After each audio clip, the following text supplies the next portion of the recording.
Bismillahirrahmanirrahim. Alhamdulillahirabbil alamin wassalatu wassalamu ala asyrafil anbiya'i wal mursalin nabiyina Muhammadin wa ala alihi wa ashabihi ajma'in amma ba'd. Kita tentu saja sering mendengarkan keutamaan menjenguk orang-orang yang sakit. Bahkan menjenguk orang yang sakit adalah salah satu di antara hak seorang muslim yang didapatkan dari saudaranya. Ayadatul marid. Bahkan lafadznya dalam hadis adalah ayadah, bukan ziarah, bukan mengunjungi tapi menjenguk sekali, dua kali dan seterusnya, lebih dari sekali.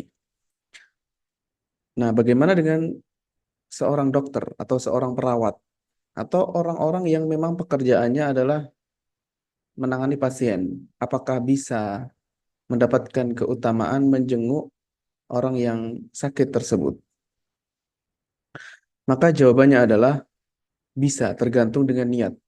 Seorang dokter atau perawat, jika dia menunaikan tugasnya dengan niatan tambahan berupa menjenguk orang yang sakit atau membantu mereka, ini bahkan bisa menjadi pahala yang banyak dalam setiap aktivitas mereka.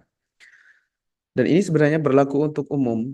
Siapapun yang bekerja dengan pekerjaan mereka dengan baik, maka dia bisa meniatkan lebih, menjadikan amalan-amalan mereka ini ibadah. Ketika mengobati pasien, ketika bertanya tentang kondisinya, ketika menghibur, ketika menguatkan supaya bersabar, diingatkan agar jangan berputus asa dari rahmat Allah. Kemudian bentuk-bentuk yang lain yang menghibur orang yang sedang sakit, maka bisa bernilai ibadah, dan tidak disyaratkan menjenguk orang yang sakit ini harus kenal. Karena bisa juga setelah itu berkenalan. Intinya tidak disyaratkan harus kenal siapa orang tersebut. Nah, tidak ada persyaratan demikian. Sehingga dokter pun bisa menjenguk pasiennya dengan niatan ya, ketika mendatangi, ketika mengobati, diniatkan tambahan berupa menjenguk orang yang sakit. Kemudian jika diniatkan lagi membantu seorang muslim, maka pahalanya bisa berlipat-lipat. Dan ini tidak ada masalah bagi Allah Azza wa Jalla. Allah Maha Kaya. Allah tidak akan berkurang kerajaannya, kekuasaannya ketika memberikan banyak sekali pahala untuk satu orang atau beberapa orang dengan pahala yang berlipat-lipat. Itu tidak mengurangi apa yang ada di sisi Allah Subhanahu wa taala. Suatu ketika Zainab, istri Abdullah bin Mas'ud radhiyallahu anhuma, bertanya kepada Rasulullah Shallallahu alaihi wasallam tentang sedekah ketika dia mau bersedekah. Kata wanita ini, "Ayajzi anni an unfiqa ala zauji wa aitamin li fi hajri?" Apakah bisa aku berinfak untuk suamiku?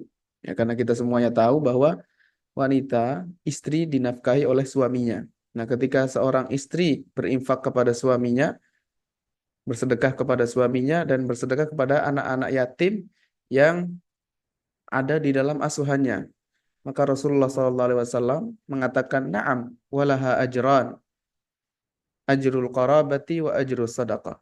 Iya, tidak apa-apa, boleh. Bahkan mendapatkan dua pahala, pahala kekerabatan dan pahala sedekah. Atau seorang yang berbuat baik kepada tetangganya, dia tetangga ini sekaligus seorang muslim yang masih ada hubungan kekerabatan, maka ketika berbuat baik kepada tetangga yang semacam ini, pahalanya berlipat-lipat.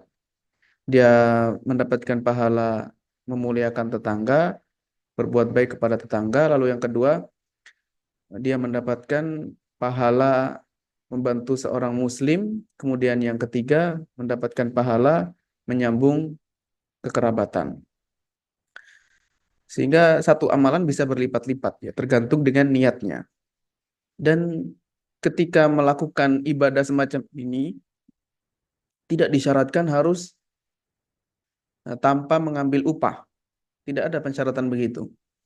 Jadi ketika seorang dokter dia melakukan aktivitasnya, dia mendapatkan penghasilan dari situ, dia mendapatkan upah, kemudian dia meniatkan juga untuk menjenguk orang yang sakit, ini tidak ada masalah, tidak bertentangan.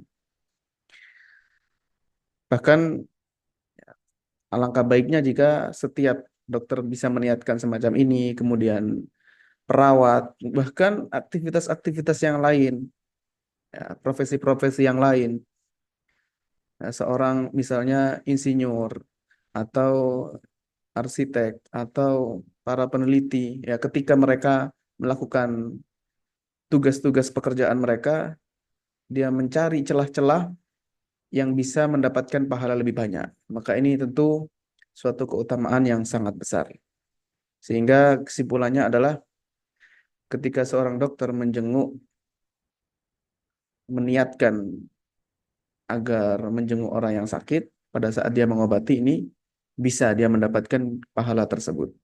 Dan tidak disyaratkan harus kenal dulu atau ada hubungan kekerabatan atau ada kedekatan. Karena justru dokter juga bisa berkenalan dengan pasien-pasiennya. Wallahu a'lam bishawab. Wassallallahu wasallam ala nabiyyina Muhammad walhamdulillahi rabbil alamin.